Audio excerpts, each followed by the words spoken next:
Et Pasteur Michel Charbonneau, Michel Charbonneau, c'est peut-être ça, on ne sait pas. Non, non, il y en a juste un. Hein? Mais il y a juste un Pasteur Michel Voyons.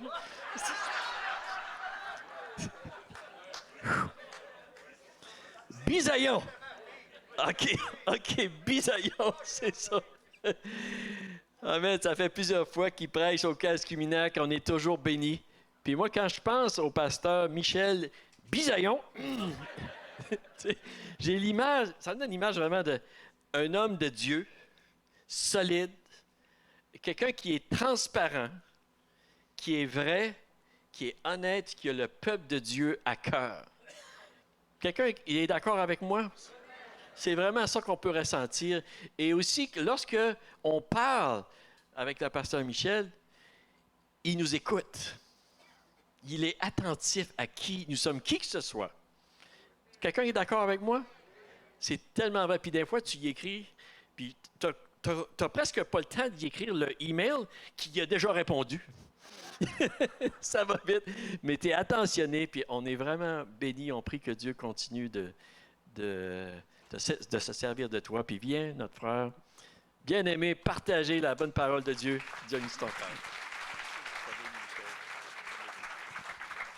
Alléluia, merci Luc. Juste avant de prêcher ce soir, j'ai deux choses à dire. Je le dis tout de suite parce que à l'âge où je suis rendu, des fois j'en dis une puis j'oublie la deuxième. Je sais être sûr que je n'oublie pas la deuxième. Donc si j'en dis une, j'en dis pas l'autre, juste de me rappeler. Hey, t'as dit que tu avais deux choses à dire. Tellement content d'être parmi vous ce soir. C'est ma 10e année au Casque-Cuminac. Ça fait 10 ans que je suis surintendant. Je dois vous dire, j'avais tellement peur quand j'ai accepté ce rôle-là. Je vous avais dit à Gary, mon prédécesseur, mon pasteur principal de l'avant, jamais moi je ferais ce job-là. Jamais dans toute ma vie. Ça, c'est pas un job que je ferais. Jamais, jamais, je te dis jamais. Donc, dites jamais, jamais à quelque chose. Vous ne savez jamais ce qui peut arriver. Dieu est capable de vous propulser là où vous ne voulez pas aller. Puis c'est drôle, hein? Bien, depuis les 10 dernières années, j'ai réalisé à quel point c'était tout un privilège pour moi. Au lieu de voir ça comme une tâche lourde, c'est devenu un privilège de pouvoir côtoyer des hommes de Dieu, des femmes de Dieu à travers la province de Québec. On est bénis. Vous en avez quelques-uns ici, au Québec, Nouveau-Brunswick. Laissez-moi vous dire, quand moi je parle avec ces hommes de Dieu-là, c'est une bénédiction que de voir ce qu'ils font, l'engagement qu'ils ont. Être pasteur au Québec, là, c'est un appel. J'aimerais juste vous dire cela. Là. Il y a des endroits dans le monde où tu es pasteur, puis la vie est un petit peu plus facile. Ici, au Québec, pour être pasteur, laissez-moi vous dire, c'est pas toujours facile. J'en connais toutes les sortes ici, qui ont vécu toutes sortes de choses. Puis la seule raison pourquoi ils sont prêts à le vivre, c'est l'appel de Dieu sur leur vie et la foi qu'ils ont dans leur Seigneur Jésus-Christ. Et ça me bénit de côtoyer ces hommes de Dieu. Et vous savez, la différence entre être surintendant et être pasteur d'une église, j'ai été pasteur dans la même église pendant 13 ans comme pasteur principal, mais avant ça, combien d'années? 9 ans. 9 ans ou 10 ans, j'oublie, chérie, là, en tout cas, pour un total de 25 ans. Ça vous donne une idée, là? C'est ça, la mémoire. Et le bénéfice d'être pasteur, vous savez, c'est quoi? C'est que tu accompagnes les gens qui graduent vers le Seigneur. Et tu as du temps avec eux autres, tu passes du temps avec eux autres. Puis tous les gens qui m'ont précédé dans la présence de Dieu, parce qu'il y en a qui m'ont précédé, j'ai des diacres, j'ai un ami proche, tout proche. On priait tous les semaines ensemble, 2 fois semaine, à 6h30 le matin. Toutes les semaines! Cet ami-là est parti rejoindre le Seigneur à l'âge de 42 ans. Oh, mais ça a été un trou, un vide. Mais en même temps, vous savez quoi? Hey, je suis content parce que je sais l'espérance qu'on avait, moi puis lui, puis c'est lui qui m'a précédé. Mais il y a une chose que ça me parle lorsque tu es 10 ans à venir au Casque-Cuminac, et ça, c'est un encouragement que je veux vous faire ce soir. Prenez pas pour acquis les gens que vous voyez ici. Prenez pas pour acquis les relations que vous avez. Pourquoi? Parce qu'on ne sait jamais d'une année à l'autre si on va se revoir. Alors, prenons le temps de prendre du temps avec les gens. Prenons le temps de s'arrêter. Luc, vous connaissez l'histoire de Luc Poirier.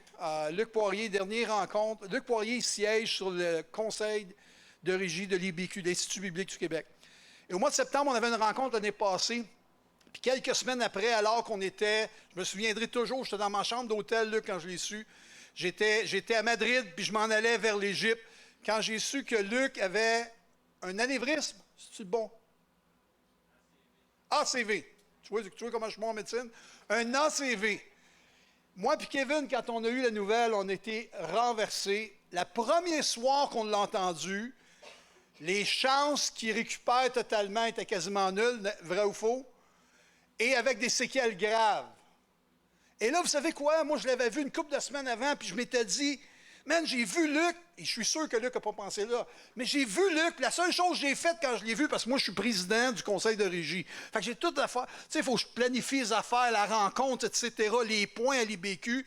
Mais quand je l'ai vu, il me semble que tout ce que j'ai fait, je vais aller voir Dad, tout ce que j'ai fait, c'est dire, hey Luc, je suis content de te voir. Alléluia, sois béni. Puis j'ai été à mes affaires. Et quand j'ai su qu'il était malade comme ça, je me suis dit, man, j'ai juste pas pris le temps de m'arrêter et de le prendre dans mes bras. Je disais à quel point il est précieux pour moi parce qu'il l'est. Quand j'étais là-bas, je disais, « Oh Seigneur, garde-les s'il te plaît. » Je te dis, s'il revient, m'a le serré dans mes bras. Et quand il est revenu au mois de février, laissez-moi vous dire, il y a eu toute une accolade. Right or wrong? Il m'a dit, ce qu'il y a. Mais le Seigneur utilise des occasions comme celle-là pour nous rappeler à quel point que c'est un privilège d'être ensemble. Votre âme est précieuse au point que Jésus a donné sa vie. Et si Jésus a versé son sang pour toi, moi, ça devrait me parler à moi. Et je devrais tout faire pour entretenir une relation saine avec toi et toi avec moi. C'est pour ça que la Bible dit, pardonnez-vous réciproquement parce que vous avez reçu abondamment le pardon. Tu vois, cette année, Jean-Louis nous a précédés. Il y a un frère qui était là l'année passée qui n'est pas là maintenant. Moi, quand je pense à Jean-Louis, les meilleurs moments que j'ai eus avec Jean-Louis, c'est ici au camp, les derniers 10 ans. Jean-Louis était comme Jésus. Vous savez pourquoi? Jésus, tu parlais avec lui, il n'y avait jamais de problème. Toujours des solutions. Mais quand tu étais au camp avec Jean-Louis, ceux que les pasteurs, vous connaissez Jean-Louis? Jean-Louis, là, c'était le gars, non, pas de problème. Que ce soit la cuisine, que ce soit la fosse septique, que ce peu importe quoi, Jean-Louis, il n'a pas de problème. Comment il n'a pas de problème? T'es pasteur, toi. Non, j'ai déjà fait ça. T'as fait quoi? Il faisait 1001 affaires. Ouais, de la cuisine, de la popote, de réparation, n'importe quoi tu parlais. Mais c'est ça, il nous a précédés dans la gloire. Ce que ça veut dire, c'est que lui est dans la gloire. Mais nous, on est encore ici. Et ce que je suis en train de dire ce soir, chérissons nos relations. Comme la parole dit, aimons-nous d'un amour ardent. Déjà, le mot amour agapé, c'est ardent, mais il rajoute ardent. Ça, c'était mon premier point. Mon deuxième point, Pasteur Michel. Franchement, non, mais sérieux, Pasteur Michel, il faut que tu écrives quelque chose. Non, mais c'est sérieux, c'est pas une parole de Dieu, mais c'est beau d'entendre des messages, mais les messages vont être oubliés. Mais les écrits restent. Combien d'écrits, combien de personnes j'ai lues? Puis j'ai lu leurs histoires, puis j'ai été inspiré. Des fois, le Seigneur me dirigeait à faire quelque chose, je manquais de foi, puis tout à coup, j'ai lu un livre d'une personne ou d'une autre, puis son témoignage m'a inspiré. Et je ne sais pas comment Dieu veut le faire. Peut-être que tu n'aimes pas écrire, je ne te connais pas assez pour savoir ça. Il y a peut-être quelqu'un qui peut prendre ton histoire puis l'écrire, parce qu'il y en a ici qui sont très bons pour écrire. Moi, je pense qu'avec un texte biblique, un témoignage de vos vies, sur le champ missionnaire en Côte d'Ivoire, en Haïti. Après ça, un texte, tu sais, une application pour nos vies. Combien de fois j'ai des personnes qui m'ont inspiré, ils sont morts il y a des fois, je vais vous parler, je ne veux pas aller trop loin là-dedans, mais les pères de l'Église, j'ai lu des prières des pères de l'Église, puis je pleurais comme un malade. Pourquoi je me disais, qu'est-ce qu'ils ont compris, eux autres? Wow! On monte à 2000 ans passés, guys. Pas loin de 2000 ans. Michel, écoute, si tu pensais à dicter quelque chose, juste une histoire de ce qui s'est passé avec Dieu en Afrique, en Haïti, juste le dicter pour que quelqu'un l'écrive. Les écrits restent, Michel. Il y a aucun scuminac. Hein? Oui, le 15 Cuminac aussi, mais il y a beaucoup plus que le 15 Cuminac. Il y a le 15 Cuminac, puis il y a ta vie. Puis ça, c'est précieux. Votre vie est précieuse. sais, c'est le fun d'entendre. Moi, j'étais là le matin, puis je disais à ma femme en revenant, j'ai dit, wow, c'est des expériences qu'on ne peut pas perdre. On a besoin de les entendre. Donc, c'est ma deuxième. OK, Michel? C'est correct, tu me pardonnes?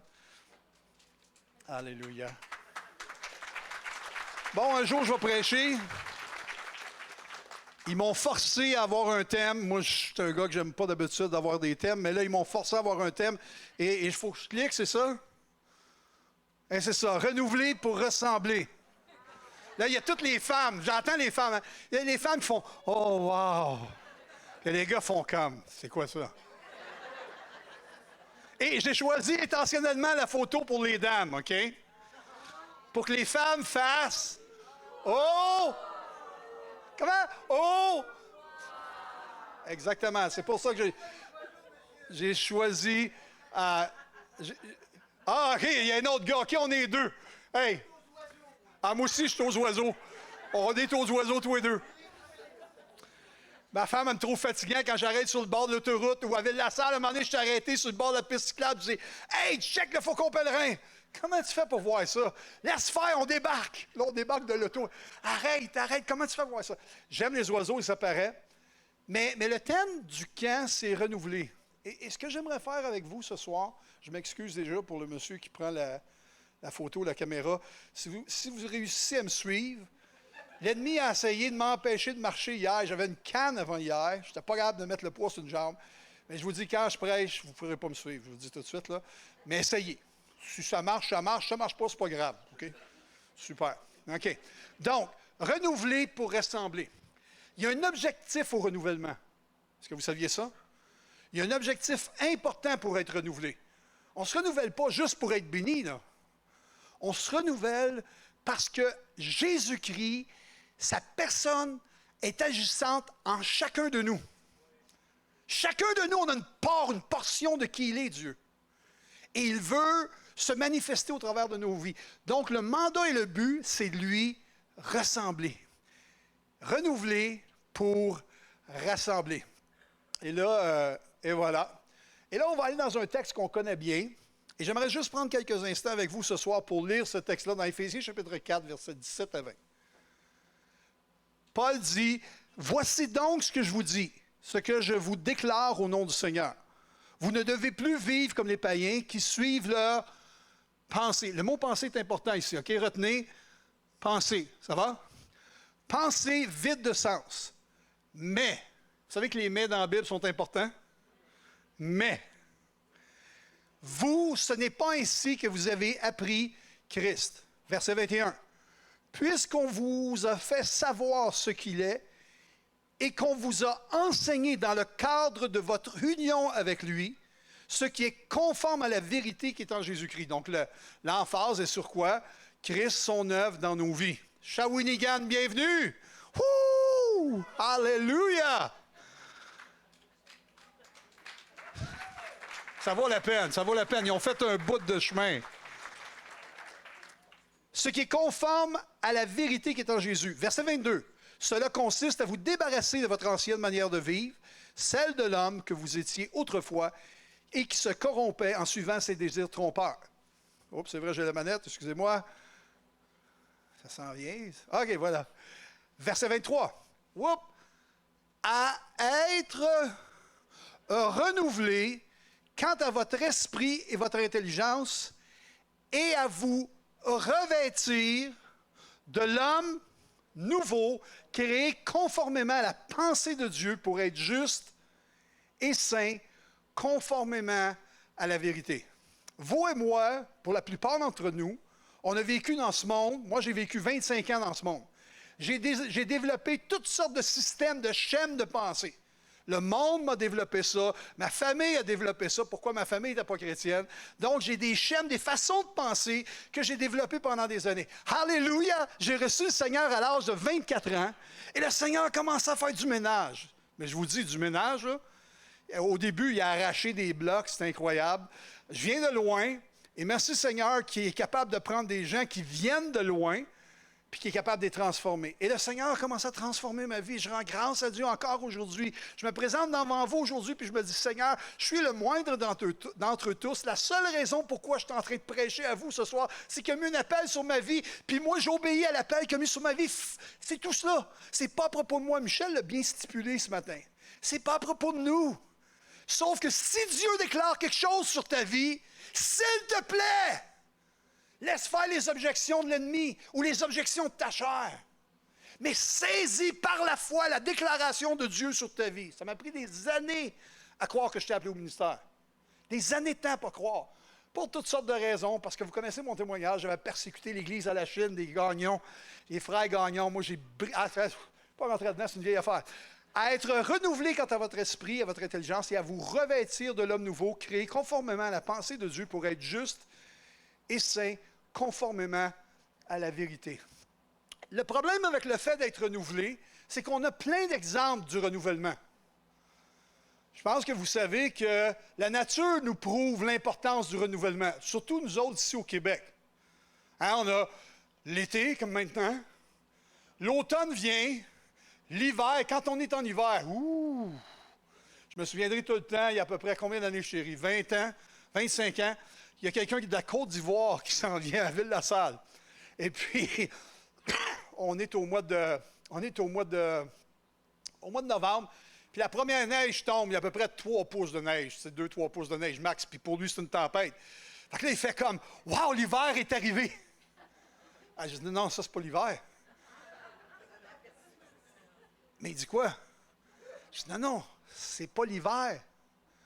L'hiver s'en vient. » Et il me regarde, c'est comme, « Mais non, tu me niaises, c'est fou. » Non, je dis, « C'est pas l'hiver. L'hiver, on a des bancs de neige. » Il fait, « L'hiver, on a des bancs de neige. » L'hiver, on a des bancs de neige. Et vous savez quoi? La première hiver qu'il a fait, vous savez ce qu'il a dit? Il m'a dit ceci. Non, mais ça ne pourra pas fondre cet été tellement qu'il y a de la neige. Dans sa tête, à lui, un banc de neige shot gros, même s'il fait 80 dehors, ça ne peut pas fondre, ça va prendre plus que l'été pour fondre. Il n'était pas capable de processer ça, lui-là. Il n'avait jamais vu de neige de sa vie, autre qu'à la télé ou dans des images. Puis là, tout à coup, il voit ça, il dit, ça partira jamais. Vous savez quoi, ça a parti, puis ça part à toutes les années. Mais vous savez quoi? La nature nous parle du renouvellement. La nature nous témoigne du renouvellement constamment. Et les saisons nous parlent du renouvellement. Mais j'aimerais vous dire que le corps humain nous parle du renouvellement. Donc, le corps humain, les scientifiques nous disent que chaque cellule dans notre corps humain se renouvelle. Et si la cellule ne se renouvelle pas, vous savez ce qui arrive au corps humain? Il meurt. De la naissance jusqu'à ta mort, tes cellules doivent se renouveler pour que tu restes en vie. Combien il y en a qui sentent leurs cellules se renouveler ce soir? Bon, on ne se sent pas, mais c'est la réalité. J'aimerais vous dire que vos cellules se renouvellent sans que vous le sachiez. Et les cellules de la rétine, par exemple, ça dure à peine 10 jours. Elles se renouvellent à tous les 10 jours. Les cellules de la peau, quant à elles, c'est 2 semaines. Et ça, on le comprend un peu plus. Quand on se blesse, c'est à peu près ça que ça prend pour la guérison de l'épiderme et du derme. Hein? 2 semaines. Ça, on le comprend un peu plus. Mais le foie, par exemple, ou encore le poumon, les cellules se renouvellent à tous les 300 ou 500 jours. Ou encore, les globules rouges, à tous les 4 mois, se renouvellent. La seule chose que les scientifiques nous disent qui ne se renouvellent pas, c'est nos neurones. Semble-t-il que les neurones vont rester toute leur vie. Les mêmes neurones ou à peu près. J'aimerais juste vous dire, notre corps humain se renouvelle, mais vous et moi, on ne le sent pas. Fait que c'est comme, quand tu parles de renouvellement, c'est comme si tu dis, mon corps se renouvelle, ça se fait tout seul. C'est comme par magie. Il n'y a rien de magique là-dedans. C'est Dieu vivant qui a créé des êtres humains vivants, qui fait en sorte que les cellules de ces êtres humains-là se renouvellent pour qu'ils puissent rester en vie. Ça va? Le problème, c'est que des fois, on pense que l'homme nouveau, lui, ça va arriver pareil. Des fois, on pense que, tout comme le corps humain, on ne fait rien, tout se renouvelle. Des fois, on pense que je n'ai rien à faire dans le Seigneur. Parce que Dieu a tout fait. Il m'a gracié, il m'a pardonné. Donc, mais c'est sur mon steak, j'attends qu'il revienne. Et là, si tu fais ça, tu manques un paquet de bénédictions. Puis les autres autour de toi manquent aussi un paquet de bénédictions. C'est ce qu'on va voir ensemble ce soir. Voyez-vous la différence du corps humain L'homme nouveau doit poser une action, il doit se revêtir. L'être humain, vous et moi, on doit se revêtir de l'homme nouveau. Puis on a tendance à dire, oui, ça c'est arrivé quand j'ai été sauvé. Non, non, non, c'est un choix de tous les jours. C'est un choix de tous les jours de dire, Seigneur, c'est toi ma priorité dans ma vie maintenant. Puis demain matin, je vais devoir dire, Seigneur, c'est toi ma priorité dans ma vie maintenant. Alors, Colossiens nous dit ceci, versets 9 et 10, ayant revêtu l'homme nouveau. C'est un choix que j'ai fait. Non seulement j'ai été sauvé, mais je choisis de marcher à l'image de Christ. Ça, c'est un engagement, guys. C'est tout un engagement. Tantôt, on va voir les bénéfices de cet engagement-là. C'est un engagement. Alléluia pour le salut. Alléluia pour le fait d'être sauvé. Merci Seigneur. C'est glorieux. Vous savez quoi? Dieu veut encore plus pour toi. Il veut t'amener à lui ressembler. Tu ne pourras pas lui ressembler parfaitement parce que tu es un être créé. Donc, tu vas lui ressembler en partie. Mais toutes nous autres ensemble, on forme toute une image à propos de Dieu. Je vous dis, on est beaux ensemble. On est beaux unis ensemble. Colossiens dit ceci. Oups, j'ai perdu quelque chose. J'ai gagné le 15 Cuminac, j'ai perdu mon message. Probablement qu'on va gagner les deux dans pas grand temps. Donc, ça s'en vient Colossiens, c'est ça, Jacques? Ah, Jacques, oh, pas de problème. 15 Cuminac est là, Colossiens est aussi. Il n'est pas parti. Et voilà, qui est vite, ce Jacques-là. Dit, revêtu de l'homme nouveau qui se renouvelle, écoutez bien ça, se renouvelle dans la... Intéressant. Hey, pendant 25 ans, dans mon cas, Pasteur Michel, combien de temps, à quel âge tu es venu au Seigneur? 29 ans. Hey, lui, il était magané longtemps, là. Non, mais sérieux, 29 ans, tu as eu 29 ans pour que l'ennemi, pour que le monde s'infile dans tes pensées. Avez-vous vu les résultats de Dieu, de la grâce de Dieu sur sa vie? Alléluia! Avez-vous vu le résultat de la grâce de Dieu sur sa vie? Dieu est puissant pour nous transformer, pour nous renouveler, pour nous propulser dans la destinée qu'il a pour toi, qu'il a pour moi, qu'il a pour Michel et Louise. Qui se renouvelle dans la connaissance, et j'aime ça, selon l'image de celui qui l'a créé. Vous n'avez pas l'air sûr à ce soir, là.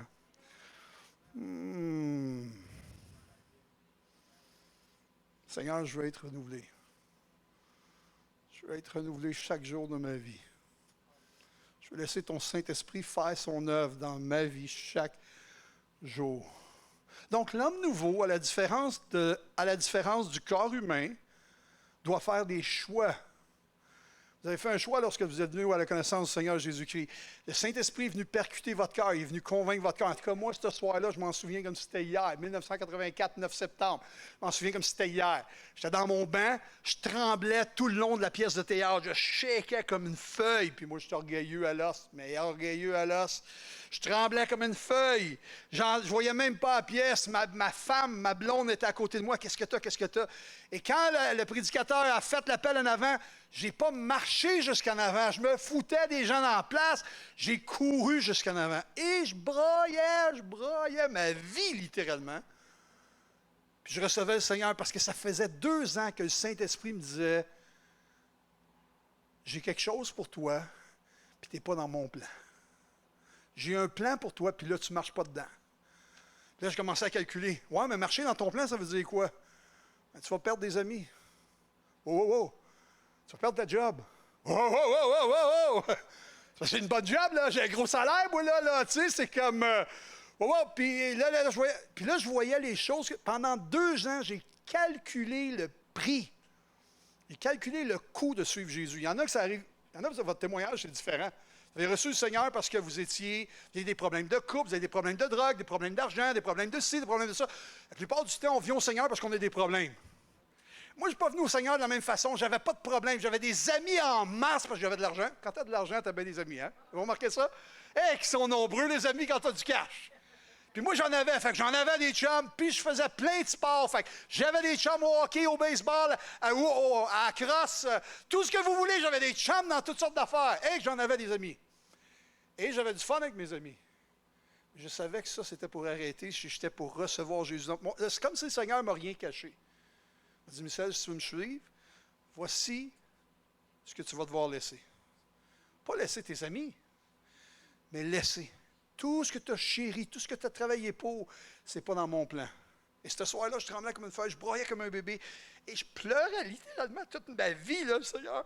Je ne sais pas vers où tu m'emmènes, mais je ne veux pas être un pasteur comme le gars en avant. En tout cas, moi, je veux pas être rien de ça, tu sais.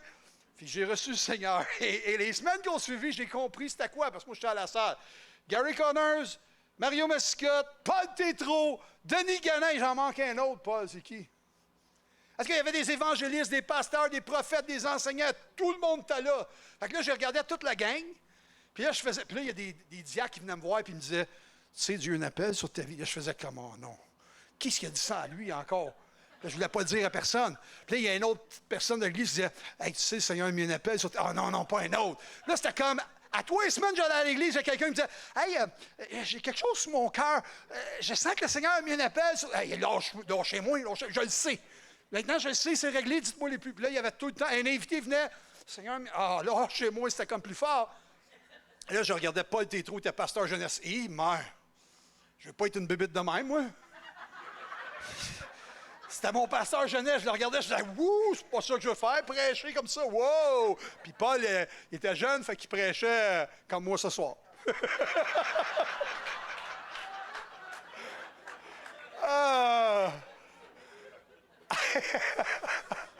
Puis Gary, c'est le solennel, avec plein de prestance. Là, je faisais comme, je ne serais jamais capable d'être un gars comme lui. Je ne suis pas comme ça. Tu sais, l'apparence, pas l'apparence dans le sens de paraître, mais Gary, c'est un gars, il inspire comment on dit ça, pas la confiance, c'est un doux, c'est un paisible. Moi, je ne suis pas trop paisible. Ça bouge, ça avance, c'est comme, tu sais. Puis là, Denis Ganin, lui, c'était le gars, lui, il arrivait à l'église, là, il avait toujours les sourcils froncés, puis il était là, puis, là, il priait, puis il voulait la parole de Dieu, puis la parole de Dieu. Puis à un moment donné, il se mettait à prophétiser dans l'église. Tout le monde tremblait. Moi, en tout cas, je ne sais pas si tout le monde, moi, je tremblais. Je ne veux jamais être ça. Puis il y en avait d'autres, c'est des enseignants. Mario Mascotte qui arrivait, puis il prêchait. Lui, c'était le prédicateur. Lui, il prêchait ça. Je me souviens de son histoire de tarte, puis des histoires qu'il nous a racontées.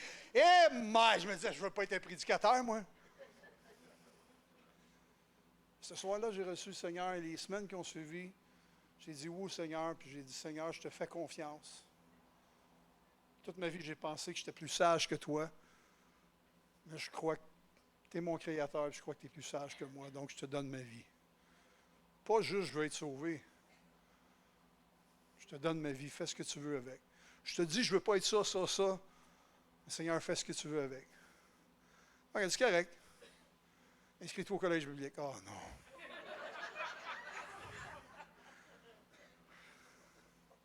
On va voir mon pasteur dire au collège biblique. Collège biblique. Ah oui, mon pasteur il dit, oh oui, je sens vraiment que le Seigneur veut t'avoir là. Tu ne me connais pas, man. On ne se connaît pas. Ah non. Il dit, ça fait longtemps que je prie pour toi. Je connais ton père, puis on priait pour toi avant même. Puis il nous parlait de son petit gars. Il dit, on ne pensait pas que tu étais grande même, mais il nous parlait tout le temps de son petit gars. Priez pour mon petit gars, priez pour mon petit gars. Nous autres, on pensait que c'était un petit gars. Là, quand on t'a vu, on a dit, oh, il n'est pas si petit que ça. Ça fait longtemps qu'on prie pour toi. Le Seigneur, il y a un appel pour ta vie. Vous savez quoi? Michel, tu vas te souvenir de ça. Louis, on va se souvenir de ça. Les gens avaient la foi pour les autres. Les gens recevaient quelque chose de Dieu, puis ils n'avaient pas peur de dire aux autres, « Hey, le Seigneur a quelque chose pour toi. » Aujourd'hui, c'est comme si on veut être tellement politiquement correct qu'on a peur de dire à quelqu'un ce que le Seigneur dépose sur notre cœur.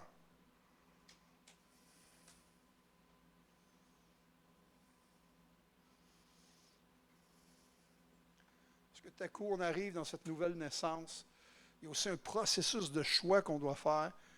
C'est le choix de se revêtir de l'homme nouveau, la femme nouvelle en Christ.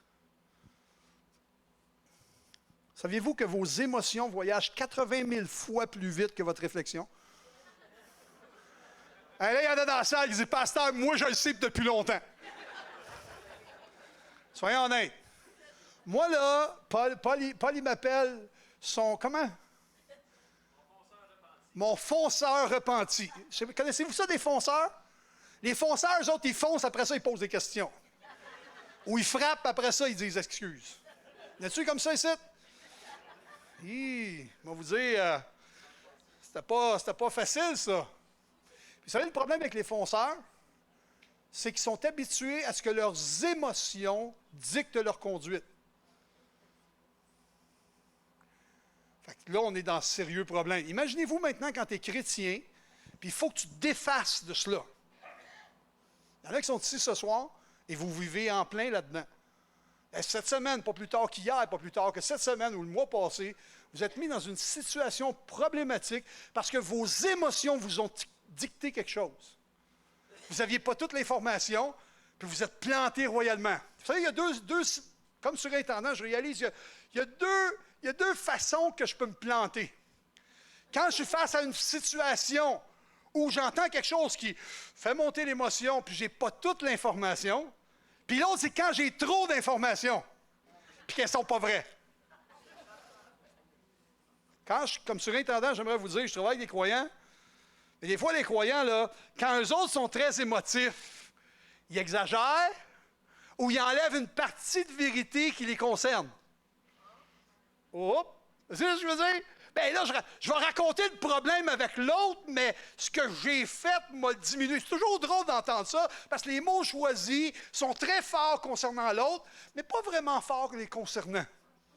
Hey, soyons honnêtes, guys, on est comme ça. Puis si tu n'es pas un fonceur, ça veut dire que tu es quelqu'un qui rumine en dedans. L'émotion tronche. Elle tronche littéralement. Là, on doit faire la différence maintenant parce qu'on est appelé à être un homme renouvelé, une femme renouvelée. Ce n'est pas les émotions qui doivent nous dicter. Mais quand je sais que l'émotion qui monte en premier... Paul, on va faire une thérapie de conseil, de confidence ici.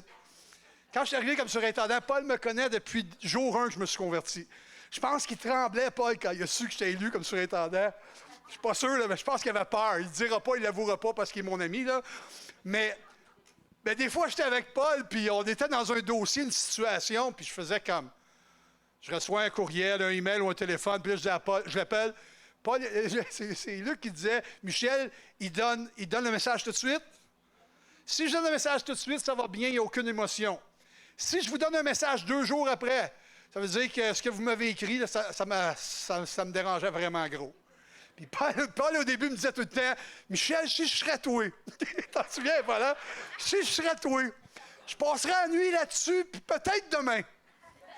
Réfléchis un peu, prie là-dessus, puis après ça, tu répondras. Combien de fois Paul m'a sauvé de problèmes? Parce que moi, j'aurais réglé ça le jour même, à l'instant même, au moment même. Hey, ma gang d'innocents! On sait mieux que ça comme chrétien. 2, 3, hey, fini, next, on passe à d'autres choses. Ou des fois, je dis à Paul, voici, ou je me souviens une fois, je suis en train d'écrire un message. Paul, il dit, je pense pas que tu devrais le dire de même. Hey, je bénis tellement Dieu pour Paul. Moi et Paul, on a des personnalités complètement différentes, comme moi et mon premier pasteur, Gary. Vous savez quoi? C'est ça la force dans le corps. C'est ça la force dans le corps de Christ, c'est qu'on est différents. Puis à cause de Paul, Paul m'a empêché de blesser des personnes. De dire des choses qui auraient dépassé mes pensées, parce que c'est les émotions qui parlaient plus que ma réflexion.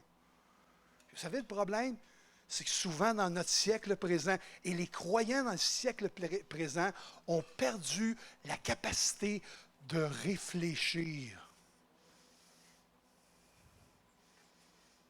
Combien de fois tu t'es mis les pieds dans les plats parce que tu as parlé trop vite, sans savoir toute l'histoire, sans connaître le fond de l'histoire? Combien de fois on a brisé des relations et des amitiés parce qu'on a parlé trop vite? Ça nous arrive, frères et sœurs. Mais quand je sais que maintenant, en Jésus-Christ, c'est plus mes émotions qui doivent dicter ma façon d'agir, mais c'est plutôt dans la réflexion, dans la méditation. Il y a une centaine de versets dans la Bible qui parlent de la méditation, réflexion, considérer, peser. Centaines de versets. Hey, au nombre de versets qu'il y a là, c'est assez pour nous autres de commencer à méditer. On a laissé la méditation à la méditation transcendantale des années 70-80. On a dit ça, c'est mal, c'est une... Non! Hey, bien avant la méditation transcendantale, il y avait la Bible. Puis vous savez, dans la Bible, ça dit quoi? Médite la parole jour et nuit pour agir fidèlement selon ses conseils. Ne t'en détourne ni à droite ni à gauche. Tu auras du succès dans tes entreprises. Ça n'a pas changé, guys. Mais c'est quand on prend le temps. Vous savez, le plus grand problème qu'on a, il y a des chrétiens qui ne lisent pas la Bible aujourd'hui. Ça, c'est un grand problème. Mais le deuxième grand problème, c'est qu'il y a des chrétiens qui lisent leur Bible, mais qui ne prennent pas le temps de méditer. Ils lisent la Bible comme un rituel. On lit, on lit, on lit, on lit. Moi, j'ai tombé là-dedans, à un moment donné, c'était 3 chapitres par jour ou 5 chapitres par jour. Il fallait que je lise ma Bible en entier pendant... À un moment donné, je lisais, puis je lisais, puis je lisais. Puis là, j'avais sauté une journée. Et là, je lisais 6 chapitres ou 10 chapitres. Puis...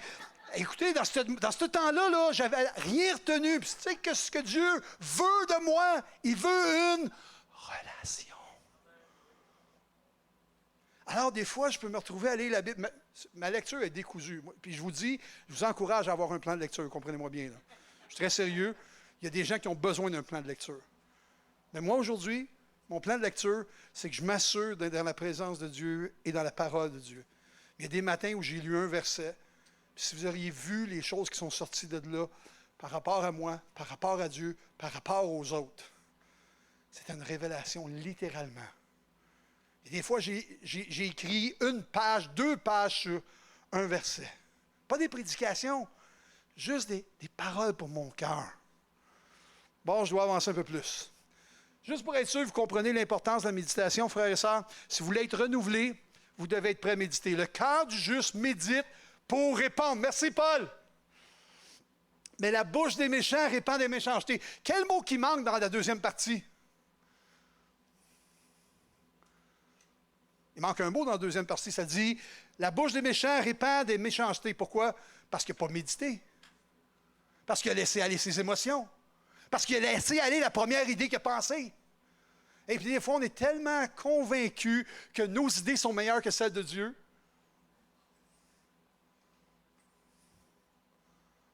La parole de Dieu déclare, le cœur du juste médite et considère pas juste ce qu'on dit, ce qu'on fait, mais les conséquences, ce qui va arriver, quel impact ça va avoir. Est-ce que Dieu ferait la même chose? Est-ce que Jésus ferait la même chose? Deuxième partie dit, le cœur de l'homme médite sa voie, mais c'est l'Éternel qui dirige ses pas. L'Éternel ne dirige pas les pas de ceux qui ne méditent pas, je vous le dis tout de suite. Il ne peut pas. Parce que tu ne prends pas le temps de t'arrêter pour l'écouter. Dieu ne dirigera pas tes voix si tu ne prends pas le temps de t'arrêter pour l'écouter. Puis c'est pas une question de condamnation, comprenez-moi bien. Ça n'a rien rapport avec ça, ça a juste rapport avec le fait Dieu connaît plus que toi. Ne te repose pas sur ta sagesse, sur ta connaissance. Michel l'a dit ce matin, sur ton expérience. Les pasteurs qui ont 30 ans d'expérience, 35 ans d'expérience, c'est tellement facile de dire « Hey, moi, j'ai déjà vu ça avant. Je sais comment j'ai... » Quelqu'un m'a posé la question il y a à peu près 9 mois de cela. « Hey, Michel, après 10 ans maintenant, là, tu dois savoir comment gérer des dossiers conflictuels. » Puis j'ai dit « Pas du tout. » Ben oui, j'ai appris une chose. Excuse-moi, j'ai appris une chose. C'est qu'il n'y en a pas deux pareils. On a dit « T'es sérieux? » Je suis très, très sérieux. Sais-tu pourquoi? Parce qu'il y a le conflit, mais les parties en conflit sont différents. Donc, il n'y en a pas deux pareils. Je ne sais pas comment le gérer. J'ai besoin des fois de la parole de sagesse. J'ai besoin des fois d'une parole de Dieu, une parole où Dieu va agir au milieu du conflit. Dieu a besoin de toucher le cœur. Combien de fois, merci Seigneur que je n'ai pas délai souvent des conflits comme surintendant. Quelques-uns. Mais combien de fois je dis à ma femme, sans nommer l'Église, sans nommer le pasteur, sans nommer le comité, sans nommer rien, je dis à ma femme, Sylvie, prie pour moi ce soir, ça passe ou ça casse. Je m'en vais visiter une église, ça passe ou ça casse. Là, ma femme a pris, puis elle a pris. Elle dit, je prie Dieu, fasse des choses. J'ai dit, c'est pas moi je peux rien faire. C'est Dieu. Puis tout à coup, je voyais Dieu agir d'une façon puissante. J'ai vu des réconciliations, des pardons, toutes sortes de choses, parce que l'Esprit de Dieu agit. Moi, je n'ai pas la puissance de convaincre quelqu'un de pardonner. Je vous le dis tout de suite. Mais l'Esprit de Dieu, lui, c'est sa job de le faire, c'est son travail de le faire, puis il nous aime, puis il le fait. Alors, regardons comment on peut être renouvelé ensemble ce soir. Bon, ils ont dit jusqu'à 11h30, c'est ça? C'est ça le feu? Renouvelé, pour être renouvelé, la première chose qu'on doit savoir, si on veut être renouvelé, frères et sœurs, pour être renouvelé, on a besoin d'être bien disposé. Et voici ce que le psaume 51 dit. « Ô Dieu, crée en moi un cœur pur, renouvelle en moi un esprit. » C'est pas n'importe qui a écrit ça, c'est David. On connaît l'histoire de David. Mais j'aime tellement ça. Combien de fois j'ai prié ça dans ma vie? Pas des centaines de fois, des milliers de fois. Parce que je connais qui je suis. Je sais comment je suis. Je sais d'où je viens. Alors, Seigneur, je te prie, comme le verset dit, « Ô Dieu, crée en moi un cœur réel, vrai, pur. » Seigneur, fais-le. Crée en moi un cœur pur et renouvelle en moi un esprit bien disposé à être à ton écoute. À ne pas être réticent quand tu me parles. À ne pas chercher à dire, « Oui, mais moi, j'aime... » Seigneur, aide-moi à avoir un esprit bien disposé. Être renouvelé, c'est aussi d'avoir confiance en Dieu. Pour être renouvelé, je dois absolument faire confiance en Dieu. Et le verset dans Isaïe est intéressant. Mais ceux qui se confient ou ceux qui s'arrêtent, ceux qui se confient en l'Éternel, renouvellent leur force. Oh, mais attends, ce n'est pas juste les forces physiques, là, ici. Là. C'est tous les aspects de la force. Pourquoi? Parce qu'il dit, le premier exemple qu'il donne, ils prennent le vol comme les aigles, c'est-à-dire qu'ils vont dans la présence de Dieu. C'est une force ascendante. Ils s'envolent. Moi qui aime les aigles, laissez-moi vous dire que quand j'ai lu ça, j'ai fait « Yes, sir ». J'aime les aigles, vous savez pourquoi? Parce qu'ils ne battent pas beaucoup des ailes. Vous n'avez pas compris, là. Moi, j'aime pas bien les colibris. Parce que les colibris... Mike en dépense d'énergie pour ne pas aller loin. Tandis que l'aigle, lui, c'est 3-4 balles. J'en ai vu un à Pointe-Saint-Pierre il y a 2 ans. Et j'étais proche comme ça. Comme ça. Puis là, je disais, Seigneur, c'est un miracle. Puis je parlais, l'aigle, il ne m'entendait pas, là, mais Seigneur, c'est un miracle, il ne part pas, il est-tu blessé? Là, je me suis dit, je devrais aller le toucher. Et je me suis approché, aussitôt que j'ai fait l'autre pas dans le galet, écoute, là, 4 coups d'aile. Puis après ça, le vent l'a porté. Là, je faisais comme, wow! Moi, là, c'est ça que je veux faire. Je veux faire ce que j'ai à faire, mais je veux laisser faire Dieu pour le reste. 4 coups d'aile, puis après ça, c'est le vent qui te porte. C'est l'esprit qui fait qui te travaille. Il y a un aspect qui est ma responsabilité. Vous savez pourquoi? Parce que Dieu t'appelle toi, puis m'appelle moi à être co-ouvrier avec lui. Hello! Il ne le fera pas tout seul.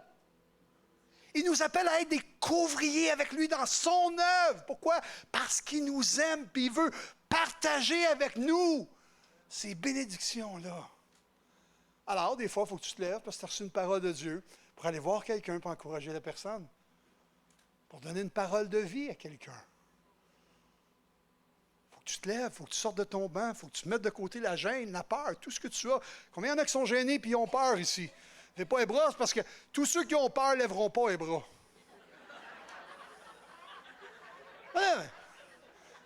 Si j'ai peur et je suis gêné, je ne lèverai pas le bras certain. Non, mais comprenez-moi bien. La peur et la gêne, c'est un manque de compréhension de qui nous sommes en Jésus-Christ. Pourquoi? Parce que vous êtes et je suis une créature nouvelle. Nouvelle. Qui se renouvelle constamment. Mais ceux qui se confient en l'Éternel renouvellent leur force. Ils prennent le vol comme les aigles. Ils courent et ne se lassent point. Ils marchent et ne se fatiguent point. Combien il y en a qui veulent cette promesse-là? Mais la Bible est claire. Confie-toi en l'Éternel. La foi en Dieu. Troisièmement, renouveler. Pour être renouvelé, on a besoin du Saint-Esprit. Tite, chapitre 3, verset 5 dit « Il nous a sauvés, non en cause des œuvres de justice qu'on aurait pu faire, mais selon sa miséricorde, par le baptême de la régénération et par le... » Attends une minute. Je dois laisser faire le Saint-Esprit dans le processus de renouvellement. Je vais dire au Saint-Esprit, je te laisse aller, je te fais confiance, j'avance par la foi. Seigneur, je crois que tu veux le faire et je veux avancer là-dedans. Être renouvelé est vraiment bénéfique parce que ça nous amène à penser correctement à propos de Dieu. Ça fait 35 ans que je connais le Seigneur Jésus-Christ. Et vous savez quoi? Il y a des croyants que j'ai rencontrés. On dirait que le Dieu qu'ils servent ressemble plus aux pharisiens de l'Ancien Testament ou de l'époque de Jésus qu'à Jésus qui enseignait concernant le Père. Il témoigne à des gens, fais, ne fais pas, alors qu'ils ne sont pas sauvés encore. Non, non, ils veulent que les gens qui ne connaissent pas l'Évangile mènent une vie comme la leur. Allô? Ils ne peuvent pas mener une vie comme vous. Ils ne sont pas nés de nouveau.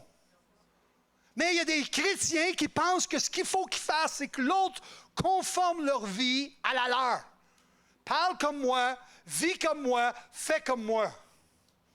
Avant tout ça, là, ce qu'il y a besoin, c'est de connaître Jésus puis expérimenter la nouvelle naissance. Hello? Vous savez quoi? Moi, je vis proche de downtown de Montréal. J'aime la ville. Je sais qu'il y en a un paquet ici. Je ne sais pas comment tu fais pour aimer les cônes oranges, comment tu fais pour aimer le trafic. J'ai une montre maintenant qui met mon battement de cœur. Quand je suis downtown en plein trafic, j'ai montré ça à ma femme l'autre fois, mon cœur bat l'équivalent presque quand je dors. Je suis dans un état relax dans le trafic, moi. Non, sérieux, je suis très sérieux. Quand je dors, c'est 64. Quand je suis downtown, c'est 68, 69, 70. Parce que ça ne me stresse pas pantoute, le trafic. C'est même le fun de voir du monde à côté qui te coupe. Ben, pas trop. Ils peuvent me couper, mais il y a une certaine distance. Quand ils coupent proche de même, admettons que Paul a besoin de ne pas être loin de moi. Être renouvelé est vraiment bénéfique parce qu'on pense correctement à propos de Dieu. Et j'aimerais vous dire, frères et sœurs, c'est tellement important de connaître Dieu tel qu'il est, pas le Dieu qu'on pense qu'il est. Vous savez quoi? Chacun d'entre nous ici, là, on a de très bonnes conceptions à propos de Dieu, puis il y a des endroits dans nos vies où on ne connaît pas exactement Dieu tel qu'il est. Quand tu pars avec cette réalité-là, j'avais 35 ans quand je suis... 25 ans quand je suis... 24 ans quand je suis venu à l'Évangile, j'en ai...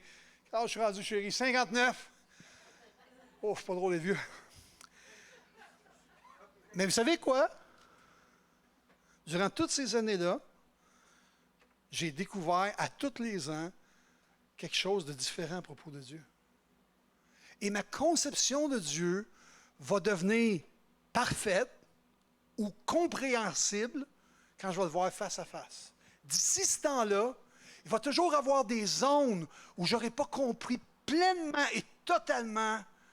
Il va me surprendre constamment, comme Jésus qui était sur la terre, qui surprenait les disciples. Hein?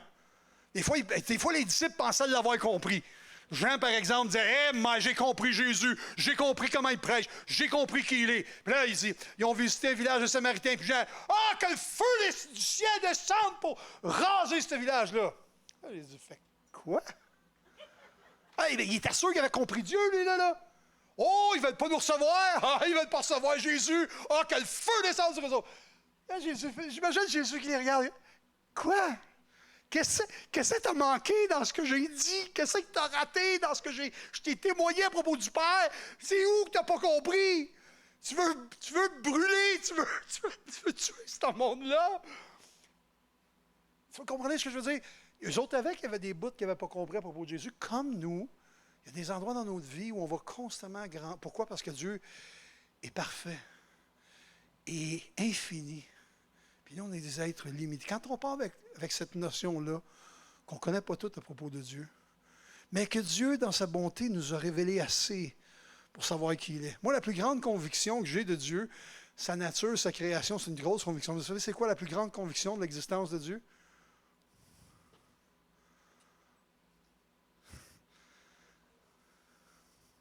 Il a changé mon cœur. Il a changé mon cœur. Je ne pouvais pas le faire. Je n'avais pas la capacité de changer mon cœur. Il a changé littéralement mon cœur. Alors, quand quelqu'un vient me voir et me dit Dieu n'existe pas, comme j'ai rencontré un athée il n'y a pas longtemps, puis Dieu n'existe pas, je fais comme wow, c'est la première fois que je rencontre quelqu'un qui est athée comme ça. Mais on a eu une discussion ensemble, mais j'aimerais juste vous dire, on peut voir Dieu, le fait que la création nous témoigne de Dieu. Mais l'œuvre qu'il fait dans nos vies, qu'il a faite dans nos vies, qu'il continue de faire dans nos vies, est un témoignage de qui il est pour nous. Et c'est tellement important, frères et sœurs, je vous le dis, cherchez à découvrir qui est votre Père, qui est Jésus-Christ, qui est le Saint-Esprit. Parce que si on a une mauvaise compréhension de Dieu, on va témoigner sa mauvaise compréhension à ceux qui nous entourent. Alors, sommes-nous plus religieux dans notre façon de témoigner ou on est plus dans la dimension où Jésus dit, moi, je ne suis pas venu comme le voleur, mais je suis venu pour donner la vie et la vie en abondance. Moi, je pense que si je suis très religieux quand je témoigne, les gens vont dire, à quoi ça sert de suivre ton affaire? À moins qu'il soit déjà pris dans la religion lui-même. Si tu commences à parler de la vie en abondance qui est en Jésus-Christ, de la paix de Dieu, qui surpasse toute intelligence, de comment Dieu est fidèle dans ta vie, comment il prend soin de toi, au milieu des épreuves et des difficultés. Il y a des gens qui vont faire, « Hey, mère! »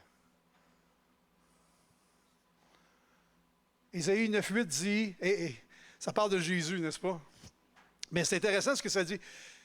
Des fois, on dit, c'est qui Dieu? Mais regardons ce que les auteurs des Écritures nous disent à propos de Dieu. Dans Ésaïe 9, ça dit, en parlant de Jésus, ça dit, il est admirable, il est conseiller, Dieu puissant, Père éternel, Prince de paix. Juste là, on a du stock, là. Ça, c'est Dieu, c'est Jésus, Dieu. Il est admirable, il est conseiller, il est Dieu puissant, il est Père éternel, Prince de paix. Ça, c'est Ésaïe, le prophète de l'Ancien Testament, qui a déclaré cela à propos du Fils. Jean, lui, quand il a eu fini complètement sa vie avec Jésus, puis il a vécu toutes sortes d'atrocités, presque tous les apôtres étaient morts, puis Jean, il était tout seul. Les autres étaient partis, puis étaient de mort violente en plus. Lui-même a été persécuté. Après tout ça, il a écrit 3 mots à propos de Dieu. Et moi, j'aurais écrit des chapitres, je vous le dis tout de suite, là. Dans ma personnalité, là, j'aurais écrit un chapitre, puis j'en aurais dit des affaires. Lui, il a écrit 3 mots pour définir Dieu. Dieu est amour. Non, il aurait pu choisir quelque chose d'autre. Voyant l'atrocité de ce qui est arrivé sous ses yeux pendant ces années-là, Dieu est amour. Il est lent. Dans le fond, il est en train de dire, Dieu est lent, la colère. J'ai vu des atrocités, j'ai vu des injustices, mais ça me rappelle que Dieu est amour, puis il est patient, puis il veut que tous soient sauvés. Ça, c'est le cœur de gens qui étaient prêts de faire tuer des Samaritains. Être renouvelé est vraiment bénéfique parce que vous pensez correctement à propos de vous-même. Êtes-vous prêts à celle-là? Elle va être tough, celle-là, je pense. Est-ce que vous pensez correctement à propos de qui vous êtes? C'est important. Si je ne pense pas correctement à propos de qui je suis, comment je peux communiquer à quelqu'un d'autre les bonnes choses? J'ai besoin de savoir comment Dieu me voit. J'ai besoin de savoir qui je suis en Jésus-Christ. OK, on va faire un exercice ensemble, OK? Ton Créateur t'a créé. Pourquoi on essaye de ressembler aux autres? Ah non, sérieux. Hey, les prédicateurs, on est pires. Essaye de prêcher comme un autre. Moi, j'ai tellement aimé mon pasteur parce que mon pasteur m'a dit toujours, Michel, je te dis une chose. Deviens pas Gary Connors, Paul Tétrault, Mario Messicotte, Denis Ganin et les autres. Sois Michel. Ouais, mais j'ai dit, Michel, il n'est pas capable de prêcher, puis je prêcherai jamais. Il dit, Michel, sois qui tu es. Essaye pas d'être quelqu'un d'autre. Tu sais quoi? Les autres seront quelqu'un d'autre. Sois qui tu es. OK. Donc, je n'ai pas besoin d'être comme Gary. Bonjour. Je n'ai pas besoin d'être comme Mario, je n'ai pas besoin d'être comme Denis ou comme Paul. Non, sois qui tu es. C'est quoi? Le monde cherche à créer des clones. L'Église ne doit pas faire des clones. Parce que dans l'Église, il n'y a pas de clones. Dans l'Église, ce n'est pas des briques vivantes. C'est des pierres vivantes. Et vous savez que les pierres vivantes ont tous des grosseurs différentes, des poids différents, des formes différentes. Parce qu'elles sont des pierres vivantes qui composent l'Église. Donc, on est unique. Vous savez que votre salive est unique. On trouve votre ADN dans votre salive. Si tu fais un crime, puis on trouve ta salive, t'es faite. Tu sais que ton iris est unique. Quand j'étais, avec Louise, on a été, quand je suis revenu du voyage, tu étais venu avec moi, on avait arrêté en Floride. Je ne sais pas si tu te souviens, mais là, il m'avait mis quelque chose dans les yeux. Là. Moi, quand j'avais rentré, C'est la première fois que ça m'arrivait, j'ai passé à mauvaise place. Parce que les Canadiens ne passent pas là, c'est comme tes empreintes puis ton iris. Vous savez quoi? Les jumeaux identiques n'ont pas le même iris. C'est facile de savoir que ce n'est pas deux personnes, la même personne. Parce qu'ils sont capables de savoir que l'iris est différent. Les empreintes digitales, on n'a pas deux pareils. Pourquoi on essaie d'être comme les autres? Pourquoi on essaie de faire comme les autres? Pourquoi on n'est pas l'original? Pourquoi cherche-t-on à être une copie? Dieu ne cherche pas à être une copie. Il t'a créé original, il t'a créé unique. Et là, l'exercice que je veux faire avec vous ce soir, j'espère que vous ne m'en voudrez pas, OK? Écoutez ce que le psalmiste dit. En passant, ce psalmiste-là, c'est David. Je ne sais pas si vous connaissez un peu David, sa vie. Moi, là, c'était un peu comme mon image du début. Peut-être pas pour vous, là, mais pour moi. Là. Quand je me souviens d'avoir lu ce texte-là dans le passé, c'est un peu comme l'image du début. Il y a des images que je mets des fois quand je fais une présentation. C'est des images pour les femmes. Parce que quelqu'un m'a dit un jour, Pasteur Michel, à l'église, Pasteur Michel, tu as des belles présentations PowerPoint, mais c'est très masculin comme image. Des joueurs de football, des boxeurs. Ça crée très masculin. Des fois, tu pourrais avoir... Oh, c'est une bonne idée, je n'avais jamais pensé à ça. Je vais raffiner mon... C'est vrai, je ne prêche pas juste à des hommes, je prêche à des femmes aussi. Puis, OK. Mais, ouais, colibri en masse. Et vous savez quoi? Psaume 134, c'est David qui écrit ça, puis moi, ça ne marche pas dans ma tête qu'un gars ait écrit ça. Non, ça ne marche pas. Ça fait comme, je te loue de ce que je suis une créature si merveilleuse. Je m'aime, je le trouve beau.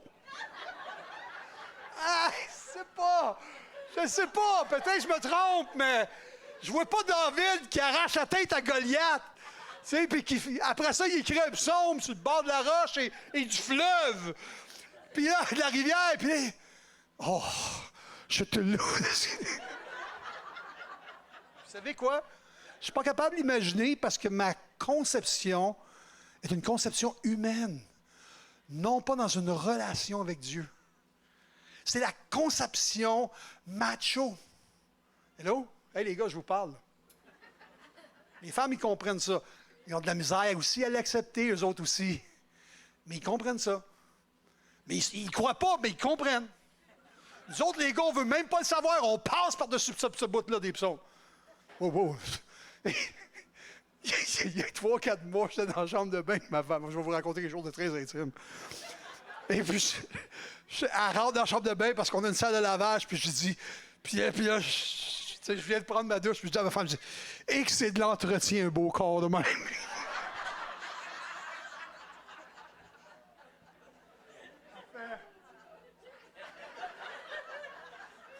Oh, c'est correct, chérie, c'est correct. Non, mais vous comprenez ce que je veux dire. OK. On arrête les blagues. Là, revenons à quelque chose de plus sérieux. David, c'est un homme de guerre. David a été à la guerre, il a combattu, il a gagné des combats. Et tout à coup, il arrive dans la présence de Dieu. Et quand il est dans la présence de Dieu, c'est comme si le Saint-Esprit lui révèle quelque chose. Il dit, David, t'as bien fait avec Goliath. Tu n'as pas mis l'armure que quelqu'un d'autre voulait t'imposer. Parce que tu n'es pas quelqu'un d'autre. Tu ne pouvais pas combattre avec les armes de Goliath, David. Tu pouvais juste combattre avec les armes que je t'ai données. Avec l'onction que j'ai mise sur ta vie. Arrêtez de courir après les onctions des autres. Non, sérieux! Le monde court après les onctions. J'ai pas de problème avec la double, la triple, la quadruple onction, mais tu connais-tu ton onction? Pourquoi? Parce que Dieu t'a oint aussi. Mais c'est quoi ton onction? Moi, j'ai défini, j'ai compris avec les années c'est quoi l'onction que Dieu a déposée dans ma vie. Je ne cherche pas à avoir l'onction de Pasteur Michel. Je n'ai pas l'appel de Pasteur Michel. Et j'ai remarqué que l'onction vient avec notre appel. Quand je suis appelé à ce que Dieu m'appelle à faire quelque chose, il me conduit, il va me donner l'onction nécessaire pour le faire. Je n'ai pas à imiter les autres. Personnalité unique, physique unique, opération des dons uniques. Hop, attendez une minute. Il y a des dons similaires, on l'a entendu ce matin dans la parole. savez quoi? L'opération de ces dons-là sont uniques. Je peux prendre combien de pasteurs qu'il y a ici dans la place? 8, 9? Je peux prendre les 9 pasteurs ici, on les met tous en avant. On peut tous s'appeler pasteurs. Et supposons qu'on avait tous le même appel de pasteur. Pas 2 dans les 9 manifesteraient l'appel de la même façon, le don de la même façon. Pourquoi? Parce qu'on a été créé unique afin qu'on puisse manifester ce don-là de façon unique. Et regardez bien la deuxième partie. Je te célèbre. Dieu, je te célèbre car j'ai été fait de façon merveilleuse. Hey les femmes, dites ça une fois. OK? Vous êtes prêtes? Est-ce que vous êtes capable de dire ça? Non, sérieux! Faut que tu sois dans la rivière, Luc. Non, sérieux, il faut que tu sois dans la rivière pour dire ça. Parce que si tu es du côté, tu as de la misère à croire ce que Dieu déclare sur ta vie. Dieu t'a créé, c'est ton créateur. Puis David a réalisé un jour, en écrivant ce psaume, Seigneur, je te remercie. Parce que je suis une créature merveilleuse. Je suis fait de façon merveilleuse. Et on pourrait dire, j'ai été distingué de façon impressionnante. Je suis unique. Tes œuvres sont étonnantes. Être renouvelé est vraiment bénéfique en raison de l'influence que nous avons tous les jours sur les autres. Pourquoi c'est important d'être renouvelé? Non seulement parce qu'on découvre Dieu comme il est, parce que tout à coup, on sait qui nous sommes en Jésus-Christ. Je découvre qui je suis en Christ. Je vous le dis, là, c'est libérateur de savoir qui tu es. Moi, quand j'ai compris ça en 1993, Paul se souvient de cette journée-là. Mais Patrice Boileau, qui est un diacre à l'Église, se souvient de cette journée-là. En 1993, le Seigneur, j'avais tellement de combats avec la prédication, mais en 1993, j'ai compris qui j'étais en Jésus-Christ. Littéralement. Puis Dieu l'a fait pendant que je prenais ma douche. Puis le Seigneur m'a dit, quand tu prêches devant les gens, c'est pas devant les hommes que tu prêches, c'est devant moi. Quand tu prêcheras devant des pasteurs, ce n'est pas devant des pasteurs que tu prêcheras, c'est devant moi. Quand tu prêcheras où je vais t'amener, ce n'est pas devant les gens que tu vas prêcher en premier, mais c'est devant moi. Vous savez quoi, ce qui est arrivé dans ma vie, c'est devenu libérateur. J'ai pu à me comparer à qui que ce soit. Puis en plus, je peux honorer les autres. Je peux dire aux autres, « Hey, t'es bon, ton message est bon, c'était cool. » Puis quand les j'aime plus les autres, je fais « Yes! » Parce que moi aussi, je l'aime. C'est libérateur. Ça m'a pris une révélation de Dieu dans mon cœur pour comprendre qui j'étais. Michel, t'es Michel. That's it. Sers-moi de tout ton cœur, de toute ton âme et de toute ta pensée. Je ne cherche pas à être comme un autre. Mais je vous le dis à vous ce soir. Est-ce que vous êtes correct avec qui vous êtes en Jésus-Christ? Vous savez pourquoi? Parce que lui est correct avec toi. Il t'aime. Il a donné sa vie à la croix pour te sauver, non seulement pour te sauver, mais pour te renouveler et te faire grandir en lui à sa ressemblance. C'est vraiment bénéfique parce que ça change l'influence sur les autres. Billy Graham, qui a gradué lui aussi. J'ai entendu ce gars-là prêcher au moins 7 fois ou 8 fois sur le Fils prodigue. Puis à toutes les fois, je pleurais. Toutes les fois, je pleurais. L'onction qui était sur sa vie pour l'appel pour les nouveaux. Tu sais ce que je veux dire? Pour des gens qui ne connaissent pas l'Évangile. Puis moi, j'étais converti, là. Né de nouveau, converti. Puis j'écoutais le message du Fils prodigue. Je vous dis, ça, puis c'est pas le même message, mais ce message-là, il a prêché au moins 7 ou 8 fois que je l'ai entendu prêcher. Et à chaque fois, là, je pleurais comme si c'était ma première journée que je venais au Seigneur. Il y avait une onction sur sa vie. Justement pour ça. Et voici ce qu'il a dit. C'est le travail du Saint-Esprit de convaincre, le travail de Dieu de juger, et mon travail d'aimer. Si l'Église arrêtait de juger pour juger,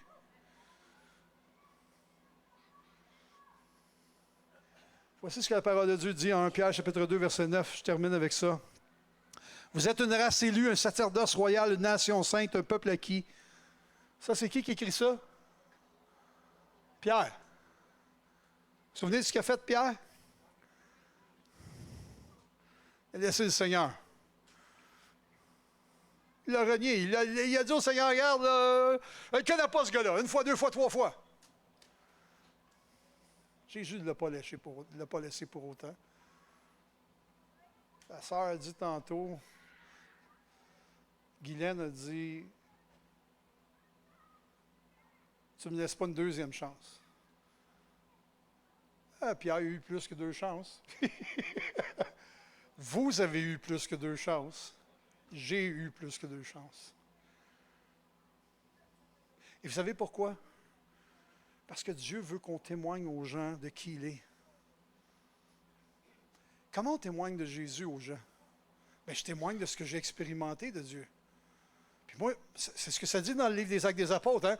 Vous serez mes témoins. Puis on est appelé à annoncer aux gens. Mais témoin de quoi? Bien, premièrement, dans ma vie, je suis témoin de sa grâce. Moi, je suis un pécheur. Mais vraiment un pécheur. Il y en a des petits, moyens, gros. Je sais qu'il n'y a pas de petits et moyens. Mais moi, je suis un gros. Moi, je venais d'un monde. Moi, tant qu'à pécher, je péchais. Tu sais, je veux dire, je suis un gros pécheur. Il y en a, ils mènent une vie. J'avais un ami, là. Lui, il avait l'air saint avant. Puis il n'est pas encore chrétien, mais il avait l'air saint. Là. Écoute, je le trouvais saint. C'est comme, hey, ça, c'était pas un pécheur, ce gars-là. Moi, là, par exemple, je suis un vrai. Mais j'ai expérimenté la grâce de Dieu. Alors, quand je rencontre un pécheur aujourd'hui, qu'est-ce que je peux y témoigner? Moi, j'ai expérimenté le pardon de Dieu. Quand je rencontre quelqu'un aujourd'hui, qu'est-ce que je peux y témoigner? Moi, j'ai expérimenté l'amour de Dieu. Et puis, plus d'une fois, quand je rencontre quelqu'un aujourd'hui, qu'est-ce que je peux y parler? Moi, j'ai expérimenté la miséricorde de Dieu. Quand je rencontre quelqu'un, qu'est-ce que je peux y parler? Name it. Puis le témoignage de ce que Dieu fait dans nos vies quotidiennement. Pourquoi je dis quotidiennement? Il renouvelle ses bontés chaque. Est-ce que vous savez quelle bonté qui a manifesté dans votre vie aujourd'hui? Hey, des fois, on est tellement habitué dans la poutine chrétienne. On est tellement dedans qu'on oublie de se souvenir aujourd'hui, Seigneur, c'est quoi que tu as fait? Hein? Quelle bonté tu as renouvelée pour moi? Des fois, ça fait des mois, des années qu'on n'est pas capable de voir, oh Seigneur, wow! Moi, une des bontés aujourd'hui que j'ai vues, vous savez c'est quoi? Que j'ai réalisé encore, puis je réalise souvent, c'est celle que Dieu m'a donnée à côté de moi. Ma femme qui m'a donnée. C'est une grâce que je ne mérite pas, que je ne mériterai jamais. Mais il me l'a prêtée, il me l'a donnée afin que je prenne soin de sa fille. Seigneur, comment je suis béni que tu m'aies choisi pour prendre soin de cette fille-là qui est ma femme. Toute une bonté, ça. Oh, wow! Mais regardez ici. Paul déclare des choses sur ta vie, sur ma vie. Vous êtes une race? Alléluia! Pierre avait réglé des problèmes. Il y avait la honte, il y avait la culpabilité, il y avait tout ça, Pierre, dans sa vie. Là, il a réglé le problème. Il dit, wow, vous êtes une race élue, un sacerdoce royal, une nation sainte, un peuple acquis. Mais là, il déclare quelque chose d'important. Afin, il y a une raison pourquoi on est là. Afin que vous annonciez les vertus de celui qui vous a appelé des ténèbres à son admirable lumière. Wow! La raison pourquoi on est ici ce soir, la raison pourquoi on respire encore puis qu'on loue Dieu, c'est aussi pour qu'on aille dans le monde et qu'on partage à ceux qui ne connaissent pas encore Jésus, qui est Jésus.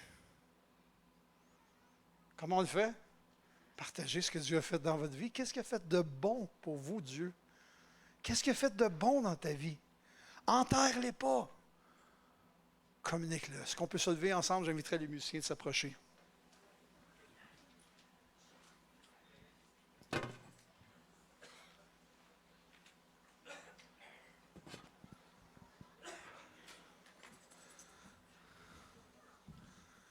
Les gens qui vivent longtemps ensemble finissent par se ressembler. Ils parlent le même langage, ils pensent de la même façon. Ça fait 35 ans que je vis avec ma femme. Vous devriez nous voir quand on se promène, comme on s'est promené là, récemment de Montréal jusqu'ici. Eh bien, on a le même goût. On veut manger, c'est les mêmes choses, on parle. 35 ans ensemble, on se ressemble. Et mère. Ma femme, elle, c'est une timide, elle n'était pas fonceuse pour Saint-Saëns. La star, attachez-le. Elle a pogné du gars. Ah, je t'ai dit qu'elle n'a pas de misère à me dire quoi faire. Quand je l'ai connue, c'était tout le contraire. Elle ne pouvait pas prendre une décision à star. Pas de misère à prendre des décisions. Elle a eu un bon modèle. Mais au-delà de nos relations, j'aimerais nous dire ceci.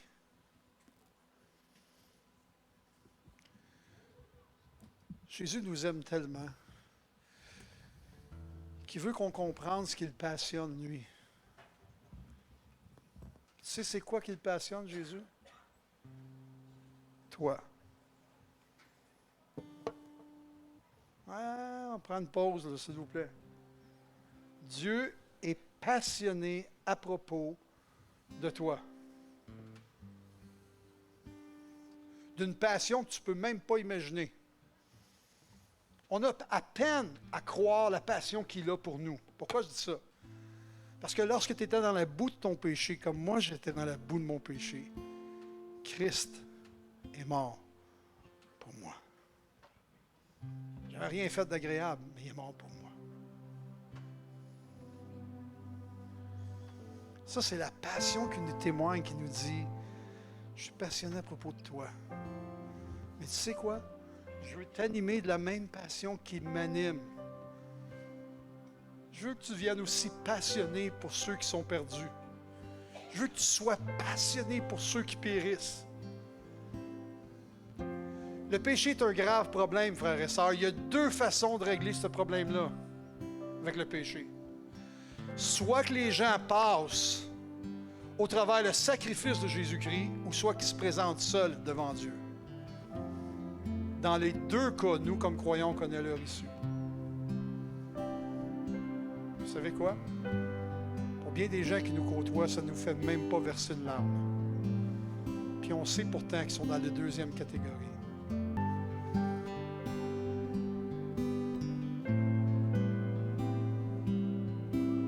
Puis il y a le cœur de Dieu qui cherche à sauver ceux qui sont pris dans la boue de leur péché. Est-ce que l'Église va lever le petit doigt? Est-ce que l'Église va laisser son cœur être saisi à nouveau, être rempli à nouveau de cette compassion de Dieu? Pour aller vers ceux qui sont sans intelligence, qui ont l'intelligence obscurcie. On essaie de leur parler notre langage, mais ils ont l'intelligence obscurcie. Je vous implore à être renouvelé ce soir. Je vous implore à être renouvelé. Je vous implore à renouveler votre compréhension de Dieu. Je vous implore à renouveler votre compréhension de qui vous êtes en Dieu. Je vous implore de renouveler votre compréhension des perdus dehors. Pourquoi? Parce qu'on est appelé à annoncer les vertus de celui qui nous a sauvés.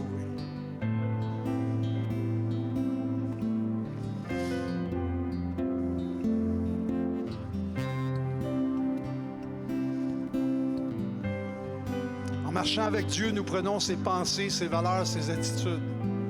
Nous nous emparons de son cœur, de son esprit, de sa personnalité. Et plus que je marche avec Dieu, plus que j'ai de la grâce pour ceux qui périssent. Plus que je me rapproche du cœur de Dieu, plus j'ai de la grâce pour ceux qui ne connaissent pas Dieu.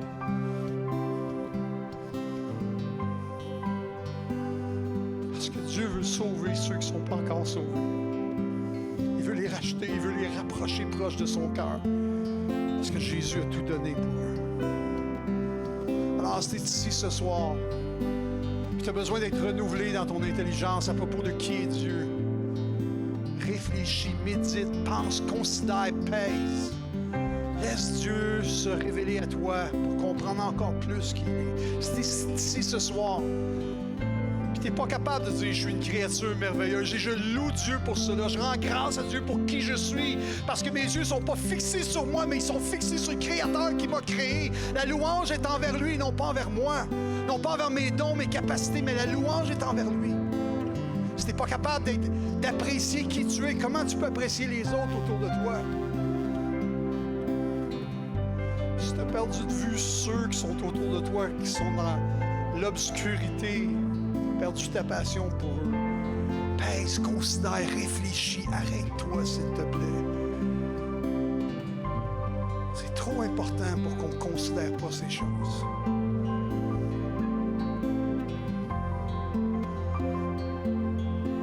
Ceux qui ont besoin de prière ce soir, approchez-vous à l'avant. Les pasteurs vont s'approcher aussi. Peut-être une chose ou un autre qui t'a touché dans le message. Saint-Esprit peut-être en train de te parler. Tu as prié avec un frère, une sœur. Donc, gêne-toi pas, on va chanter, puis tu peux t'approcher, on va prier pour toi. Il n'y aura pas de prière spécifique. Juste une prière générale. Seigneur, parler à ton cœur. Tu dois pardonner à quelqu'un. Tu dois, ou tu as été trop vite en parole. Il y a quelque chose que Dieu t'a parlé ce soir. Laisse le Saint-Esprit faire son œuvre parce qu'il y a de grandes choses qu'il veut faire au travers de toi et par toi.